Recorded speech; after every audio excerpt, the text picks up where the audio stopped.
So, good morning mga boss. Ngayon ay araw ng Biyernes, June 26, 2026. At pauwi na tayo galing sa panggabing trabaho. So, nag-out tayo ng 5 AM. So, may nabangga pa dun sa... May nagbanggaan pa dun sa may tapat ng Medyo Spring, kaya medyo magiging matraffic mamaya, lalo na pagka rush hour.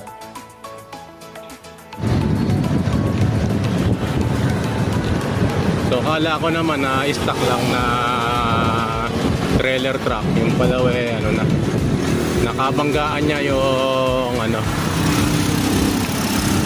truck ng basura na dump truck. Siyempre yung dump truck matibay yan eh.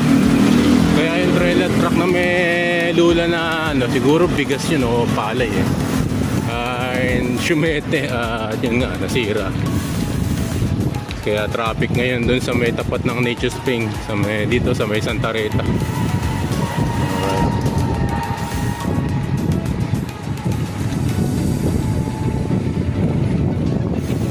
So pauwi na tayo mga kaibigan. So maayos naman yung naging setup ng ating trabaho at yan, nag-call pa rin tayo pero okay lang. Magaan lang naman yung binubuhat natin ngayon. Dahil nga kulang kami ng isang tao dahil emergency, yung asawa ay nagkasakit. Kaya excuses yun. Alam naman namin yung mga ma-absent ay walang kwenta. Yung nagustuhan lang o kaya ay gusto lang manginis. Kaya yan. So, packet nga tayo ng tulay ng Santa Rita. Yan sa may NLEX. So, yan. Sarap talagang umuwi ng gantong oras yung alas 5 yung madilim pa. Yun nga lang yung overtime natin ay mabawasan na 1 oras o 2 oras.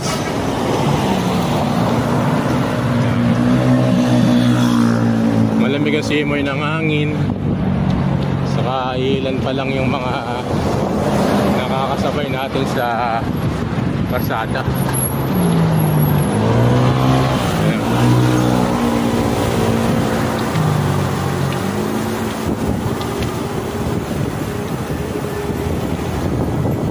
So di tayo makakadaan sa Manila Memorial dahil nga alas 6 ng umaga yung pagpapapasok nila ng mga nagja-jogging at mga nagbabike doon.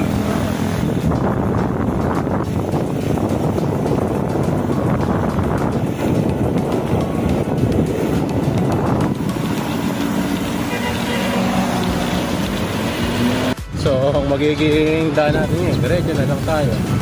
So ito yung Manila Memorial ayan. Maganda na rin at nakauwi tayo ng maaga para maaga nakapagpahinga na rin tayo. Sa edad natin ngayon, nasa 42 na ako. Ay kailangan na natin alagaan ang ating kalusugan eh. Napakahirap magkasakit sa panahon natin ngayon eh. Pagka wala kang ipon o meron ay tatago ay mahirap. Kahit sabihin natin na empleyado tayo at meron tayong mga benefits, yun ay tutulong pero pahirapan pa rin dahil sa maraming dokumento na inaayos. Yung aming insurance na sabi pagka ikaw ay na-admit o kaya ay nagpa-check up at bumili ng mga gamot ay libre na lahat yun. May re-reimburse. Pero hindi totoo eh. Ay parang niloloko lang kami dito sa kumpanya na yun. Kaya mas mahalaga talaga yung may ipong ka. Nasa panahon ng pangangailangan, lalo na sa pagkakasakit, ay may mga magagamit ka. So ito pa rin yung typical na dinadaanan ko pagka ako ay umuwi galing trabaho. Matagal ko nang ginagawa itong bike to work eh. Simula nung pandemic ay nag-bike to work na ako dahil sa limited lang yung transportation ng mga panahon na yon ng COVID-19. Kaya nagawa natin na gamitin na yung ating bisikleta na nung panahon na yung bago mag-pandemic ay ginagamit ko para makapunta sa iba-ibang lugar. So yun, ito yung lugar na dinadaanan ko palagi. Hindi mo ng hangin mga kaibigan. Yung alas 5 umuwi ay saktuhan lang yan. Pero pagka yung umuwi ka na alas 4 na umaga at dito ka dadaan sa dinadaanan ko, sigurado may mag-aabang sa yung mga aso. Kapuling ka. Kapag mga gantong oras na nagtahimik yung mga aso. Yun lang nga yung advantages pagka nagbabike. Lalo pagka madaling araw. Marami ka kalaban na aso ka. Ito yung dinadaanan ko, yung tabi ng irigasyon. Ayan.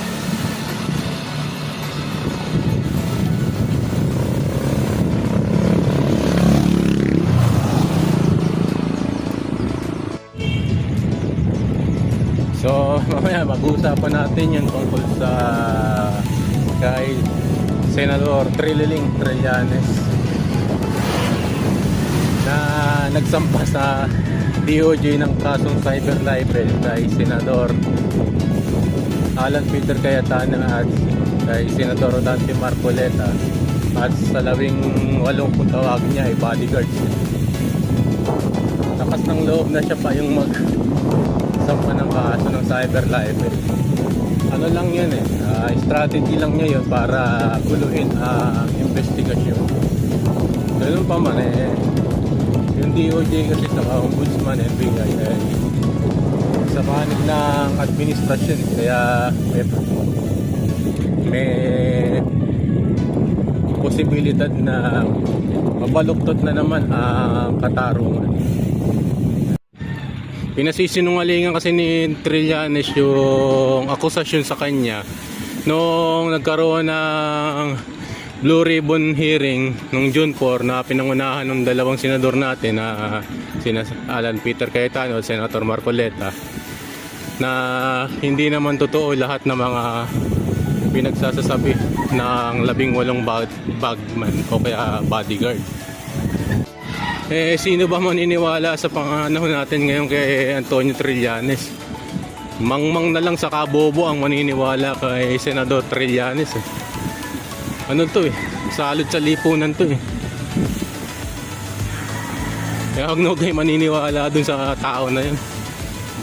Napakasinungaling yan.